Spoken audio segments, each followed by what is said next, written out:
Hi, I'm Mark David Gerson. Welcome to Stories and Reflections, where my stories are also yours.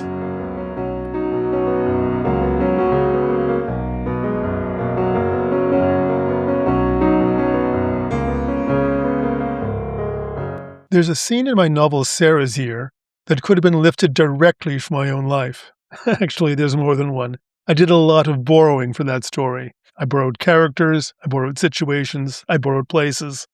Maybe borrow isn't quite the right word, because nothing in Sarah's Year is copied directly from real life, except for most of the story's settings.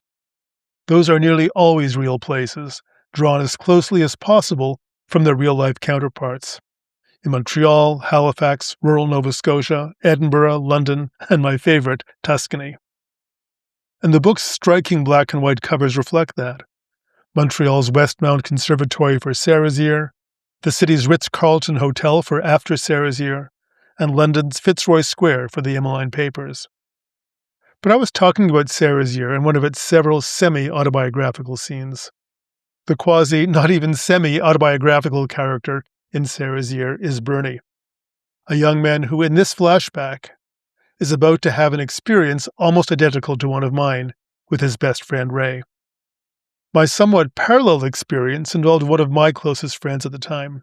I won't share his name here to spare him any embarrassment, but if you're really curious, you'll find the true-life version of the story in my Acts of Surrender memoir. Before I give you the Sarah's Year version, let me tell you a bit about the Sarah's Year story. Sarah's Year opens in a cemetery. That cemetery exists. It's a few blocks from the house I grew up in. What doesn't exist is the looming Catholic church next to it. I made that up for the story. Strangely, all three books in the Sarah Stories series open either in a cemetery or with a death. Even the fourth and final in-progress book in the series, it doesn't have a title yet, opens in a cemetery. I'm not sure how that happened or why, but like I always say and have said here before, my stories are smarter than I am. So Sarah's Year opens in a cemetery at a funeral, Bernie's mother's funeral. Her name is Esther, and the Sarah of the book's title is Esther's oldest and closest friend. Bernie's a civil servant, an accountant with a Canadian equivalent of the IRS. Not because he's passionate about accounting, but like me in college, he took a business degree because he didn't know what else to do. Unlike Bernie, though, I didn't do accounting. With apologies to all you accountants out there, I hated accounting. I did marketing and general business administration instead. Also, unlike Bernie, I never really used my business degree in the workplace. Anyhow, back to the story. Through the 36 hours following his mother's funeral, Bernie discovers creative gifts he never knew he had, gifts that will radically change his life. Through that same period, much of it spent with Bernie, Sarah rekindles a creative dream that life in the late 1930s, as the teenage daughter of immigrants, forced her to abandon. I also had an unexpected creative awakening, as I've mentioned here before, but mine wasn't triggered in the 36 hours following my mother's death. It took years, not hours. I told that story way back in episode 1. Anyhow, his creative awakening isn't the only way Bernie's life undergoes an earthquaking revolution during those 36 hours. And the flashback I mentioned a few minutes ago is a huge part of that. So the flashback is to 1975, and Bernie is recalling the scene in 1984, which is the story's present day. So it's 1975, and we're in the downtown main building of Montreal's Concordia University, where Bernie is studying business, just as I did, although a few years earlier. He's with his best friend, Ray. Here's their exchange. "I have to talk to you, Bernie." "Sure, Ray, what's up?" Ray turns away. He can't look Bernie in the eye and pretends to look out the window. He and Bernie are sharing a padded bench in the stark, mezzanine-level lounge of Concordia University's massive monstrosity of the main building. "What is it? What's wrong?" Ray's mouth moves. No words come out. Then they do. "I'm gay," he says tentatively, so softly that for a moment Bernie can't be sure he heard right. Then he is sure, and he's just as sure that it must be some kind of joke. Ray has never been much of a kidder, but Ray forces himself to look at his oldest friend, and the minute Bernie sees Ray's face, he knows it's no gag. But it's not true, it can't be. You were on the high school football team, he argues. You box, you go mountain climbing, you go skiing. You're so athletic, so masculine. How can you be gay? Mountain climbing has nothing to do with being gay, Bernie. I know, but Bernie shakes his head. I have a boyfriend, Bernie. We're getting an apartment together on St. Mark. We move in next week. It isn't possible, Bernie whispers. I've wanted to tell you for a long time. I didn't know how, and I was afraid. His voice trails off. Now it's Bernie's turn to look away. He watches a relentless river of traffic surging west along de Maisonneuve Boulevard towards St. Mark and Ray's new apartment building. I can't believe it, he says. I don't believe it. Is it so horrible? No, it's okay, I guess. I don't know. There's more, but Ray hesitates, not sure it's the right thing to say or the right time to say it. He swallows hard and decides that it has to be the right time. If he doesn't say this to Bernie now, he never will. Ray forces himself to keep his eyes on Bernie. There's something else. He touches Bernie's hand. Bernie flinches but doesn't pull away. Maybe I shouldn't say it. What? Bernie turns his head slowly back to meet his friend's gaze. I think maybe you are too. Bernie jerks his hand free. Me? You're crazy. My semi-parallel experience also took place at Concordia, but in 1974 and near the university's other campus. And although the friend who came out to me that day was as popular in his own way as Ray was, he was a theater geek, not an athlete. Also, my friend wasn't anywhere near as equivocal as Ray was. What he said was, I'm gay, and before I had a chance to react, he added, so are you. My friend was right, of course, just as Ray was.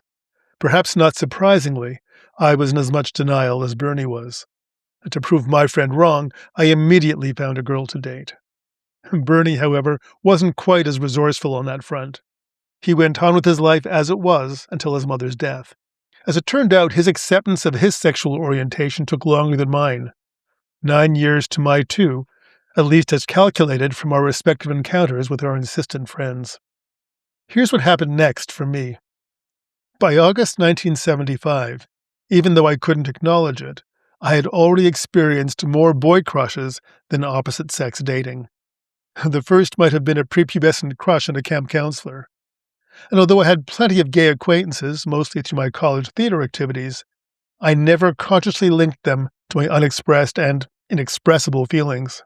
I can't say what sparked the shift, some sort of dawning awareness probably, because it wasn't a single action, person, or event. But that August, I remember feeling like the ground beneath my feet was shaking the very root of who I thought I was, even if I didn't at first suspect sexuality as the cause. When I finally did, my first halting step, a natural one for me, was a trip to the local library. As I thumbed through the card catalog, remember card catalogs? As I thumbed through the card catalog and then browsed the shelves, I purposefully selected only books that put a positive spin on homosexuality, all the while anxiously peering over my shoulder, because through many summer jobs at this library, I knew most of the staff. Somehow, though, I found the courage to check out my small stack of books, smuggle them into the house, and hide them at the back of a dresser drawer. Reading them proved both reassuring and alarming. Reassuring because I discovered there was a growing community and history to support me in those early post-Stonewall pre-AIDS days. Alarming because I had no idea how to navigate this new world so centered, to the best of my limited awareness, on bars, booze, and bathhouses, none of which held any attraction for me. My first foray into that world took me to Le Rocambole, the gay night spot in the Montreal of 1975. Clutching my Labatt 50, I scanned the disco-noisy, smoke-filled room, praying to see a familiar face, and praying that if I saw one, he wouldn't see me. While it was reassuring to see men dancing with each other and showing affection, I'd never hung out in loud, smoky straight bars. Being in a gay bar filled with men didn't make it any more me. Could I find a place for myself in this alien world? It felt neither possible nor desirable. I slunk home, shed my tobacco-stinking clothes, and slipped into bed, no clearer, no wiser, no happier. If bars were out, I wondered in the days that followed, what was left? My library research had told me that a gay political and social culture existed alongside the bars and bathhouses. But Montreal wasn't New York, and it wasn't San Francisco. Could anything like that exist here? I was way too insecure to ask my gay acquaintances, and after his failed attempt to out me, I was too angry and embarrassed to approach my one gay friend, who hadn't really felt like much of a friend since the incident. Instead, I did what many confused men of the time did. I looked up gay in the phone book. I remembered 2 listings, Gay Fresh Cleaners on Monkland Avenue and Gay Montreal on St. Famille Street, the McGill University neighborhood known as the McGill Ghetto. I pulled the phone into my room, thanking God in those pre-cordless phone days for long phone cords, and I shut the door, first making certain that my mother and stepfather were out of earshot. I dialed part of the number and hung up. I dialed again, hanging up when it began to ring. I dialed a 3rd time, then hung up as soon as I heard the click of someone answering. I couldn't do it. Instead, after my downtown college class a few nights later, I walked east to St. Famille Street. From the outside, the unmarked house that, according to the phone book, housed Gay Montreal looked much like any other on the street. Given the low-profile gay life in those days, that reassured me, but not enough to get me up the half-dozen steps to its Victorian front door. I circled the block, and on my second walk past, casually slowed my pace. I hoped it would look as though I was studying the building's architecture, when what I was really doing was trying to read behind its facade. At the least, I had hoped to catch a glimpse of gay men entering or leaving, but in the dozen times I ambled past, no one crossed its century-old threshold, and I was not going to be the first. It was after 10 when I got home, defeated by another fear-filled exploration of Montreal's still mysterious gay world. Days of depression followed, during which I snapped and snarled at home and sleepwalked through my classes, reluctant to say anything of substance to anyone for fear of revealing too much. Suddenly, I no longer knew how to relate to anyone. Sure, I was still Mark David Gerson, but who was Mark David Gerson? And what was he becoming? One evening, with my mother and stepfather safely out and my bedroom door firmly shut, I again dialed the number for Gay Montreal. This time, I forced myself to stay on the line. "Good evening, Gay Montreal," a pleasant male voice answered. "I think I'm gay," I stammered after saying nothing for what seemed decades, but was likely little more than a breath. Charles, that was his name, Charles was a pro, expertly navigating me through my fears, reassuring me that I wasn't alone, and inviting me in for a counseling session. "Thank you," I breathed out in relief. "That would be great. I even know where you are. You're on St. Famille, right?" "Oh, no," Charles replied. "We moved out of there months ago." My mouth went dry. My stomach churned. My mind flew back to my McGill Ghetto prowling. I couldn't bear to think about it.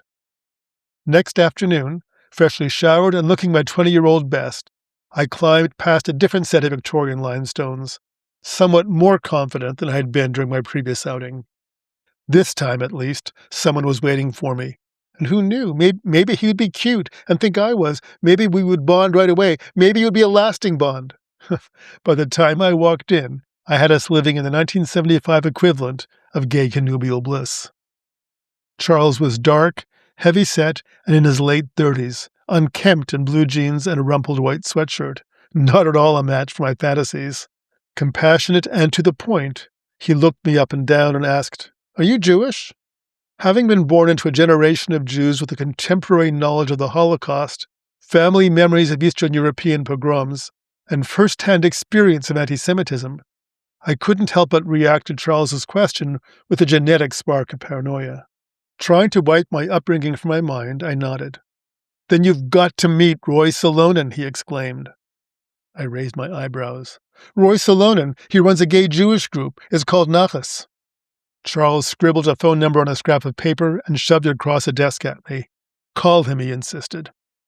Next I knew I was back on Peel Street, Charles having already faded into some recess of my past. Cars pushed past me up the steep hill, crushes of McGill students swallowed me up and spit me out as they rushed to class. I was oblivious to it all.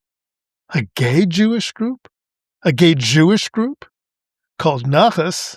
Talk about chutzpah. Nachas is a Yiddish word that expresses the joy a parent only gets from children. For a moment, I wondered how much nachas I would bring my mother when I told her I was gay. But only for a moment. With my next breath, I felt calmer and more alive than I had felt in months. A gay Jewish group. For the next 8 years, Nachas formed the cornerstone of my gay experience. I attended weekly meetings and became one of the group's organizers. I wrote and produced its newsletter. I demonstrated with fellow members to protest police raids on gay bars and bathhouses. I wrote provincial and national legislators on behalf of the group to press for equal rights. I manned the Nachas booth at the city's early gay pride celebrations. I let my name be used in articles in Montreal's English Language Daily and in the weekly Canadian Jewish News.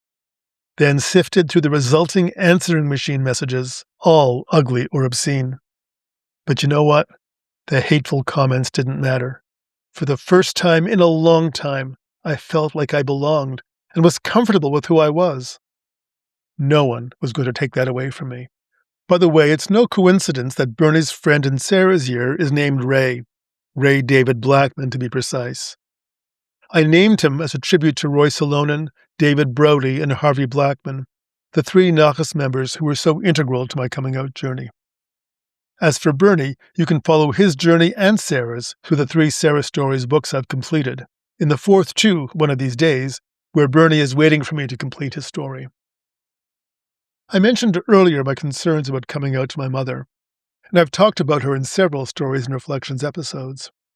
For many gay men who came out in the 1960s and 70s, their parents were among the last people to whom they revealed their sexual orientation. For me, my mother was the first. We had always been close. She had always known and welcomed my friends, and most important, I still lived at home and knew that any attempt to hide my activities would arouse suspicion and damage our relationship. It was an evening in late August. My stepfather was out, and my mother was sitting up in bed reading. I poked my head through the doorway. I could feel my heart pounding and was certain she could hear it too. I felt nauseous. Although I was fairly certain she wouldn't reject me, I couldn't be 100% certain. In some Orthodox Jewish families, I'd heard, parents sat shiva for their sons and daughters who came out to them as gay or lesbian. In other words, these parents were declaring their gay kids as dead to them. Now, I didn't grow up in an Orthodox or even particularly observant household. My mother was fairly liberal. Still, this was the mid-70s. These things, gay things, just weren't talked about in most families. My mother said nothing in the moment after I broke the news. Then, calling on the weak absent father, dominant mother school of gay origins, guiltily declared herself totally responsible for how I turned out. If you remember from episode 7, my father died when I was 13. I want you to talk to Dr. Lundell, she said. Frederick Lundell was a psychiatrist who had counseled her through my sister's rebellious teen years. I shook my head. Being gay isn't an issue for me, I said from some surprising well of courage. I had read even more horror stories about intolerant psychiatrists than I had about rejecting parents, and my sense of self was still too fragile to risk it. If it's an issue for you, I said, then maybe you should go see Dr. Lundell. To her credit, she went. And when after her visit she told me that Lundell wanted to see me, I reluctantly agreed to go. Our session was brief. Lundell sat behind his desk in a cloud of pipe smoke and said little, jotting only a few cursory notes onto a lined pad as I recounted my story. After a few questions and a request that I produce 2 drawings for him, one of a woman, the other of a man, he declared me mentally fit. I'll be happy to work with your mother on this, he said as I left, if that's what she wants. To her credit, she did. And within a few months, she was meeting my friends and contributing baked goods to Nachas holiday potlucks. Despite her fears and concerns, first about my sexuality and later about my decision to be politically public about it, my mother always supported my choices, even though she didn't understand. And all these years later, I'm still profoundly grateful for that. Proud of her, too. There's a reason I'm sharing this story today. June is Pride Month, pretty much the world over. And in these days, when so many of the rights won in the years and decades after my own coming out are threatened, especially for transgender men and women in this country, for all women actually, It's important, as I said a few weeks ago, for those of us who can tell our stories, for those of us less at risk to do so. So as I've done so often in these podcasts, as I do in all my books, courses, and workshops, I not only encourage you to tell your stories, I urge you to do it. Your coming out story may not have anything at all to do with sexuality and sexual orientation, but the only way to protect all hard-won rights, and to ensure that civil rights not yet protected are protected, is to be visible. And one of the most powerful ways to be visible and touch others heart to heart at a human level is through our stories. So come out of hiding as whoever and whatever you are, and celebrate yourself, whatever you are and whoever you are. And if you can, and if it's safe, tell your stories and share them. And maybe even more important, they'll encourage others to tell their stories. Your stories won't open every heart and change every mind, but they'll open more hearts and change more minds than you could ever imagine. Now, perhaps more than ever, it has never been more important to tell our stories. So tell yours. Thanks for joining me for Stories and Reflections today. I hope you found moments in my stories that touched something in yours. If you haven't already, be sure to subscribe so you don't miss future episodes.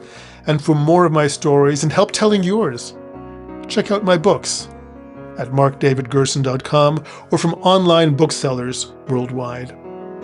Until next time, don't forget that you're a storyteller too, and keep telling your stories.